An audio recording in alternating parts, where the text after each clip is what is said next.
સુરતમાં પોલીસની ખાખીનો ખૌફ ઓસરતો જતો હોય તેવી સ્થિતિનું નિર્માણ થયું છે।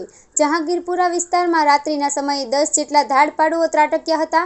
દરવાજા તોડવાના સાધનો સાથે આવેલા ધાડપાડુઓએ 3 મકાનોને નિશાને લીધા હતા। જો કે લૂંટારુઓ સીસીટીવીમાં કેદ થઈ ગયા હતા, જેથી પોલીસના નાઇટ પેટ્રોલિંગ સામે સ્થાનિકોએ સવાલ ઊભો કર્યા હતા। જહાંગીરપુરા વિસ્તારમાં ધાડપાડુ ગેંગ સક્રિય થઈ હોય તેવા દ્રશ્યો સામે આવ્યા છે।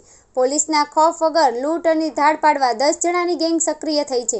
જહાંગીરપુરા વિસ્તારમાં આવેલા બીઆર પાર્કમાં લૂંટ કરવાના ઈરાદે ગેંગ ઘૂસી ગઈ હતી। લૂંટારૂ દ્વારા બીઆર પાર્ક રો હાઉસમાં 3 મકાનોને નિશાન બનાવવામાં આવ્યા હતા।